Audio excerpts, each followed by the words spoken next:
Une batterie de cuisine en cuivre et terre cuite, des légumes oubliés.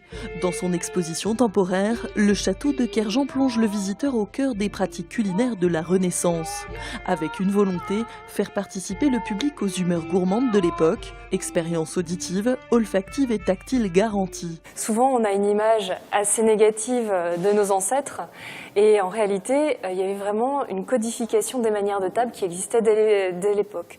Et donc, ce qui nous a paru assez drôle, c'est de présenter ces bonnes manières en étant obligé de ne pas respecter les bonnes manières, justement.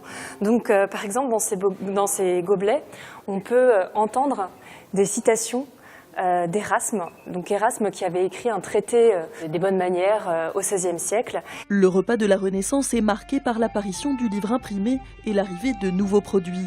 Le dindon, par exemple, est très prisé au XVIe siècle grâce à la découverte des États-Unis.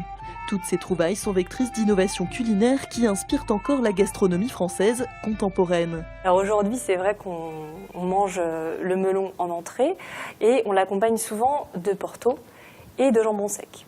Et là, c'est directement un héritage de la Renaissance et des principes diététiques de l'époque, puisque on considère que certains produits sont nocifs. Le melon, par exemple, il est particulièrement humide et froid. Et ça, c'est quelque chose qui est difficile à digérer. Donc, il faut le cuire avec des produits plus chauds. L'exposition Humeur gourmande est à voir au château de Kerjan jusqu'au 9 novembre.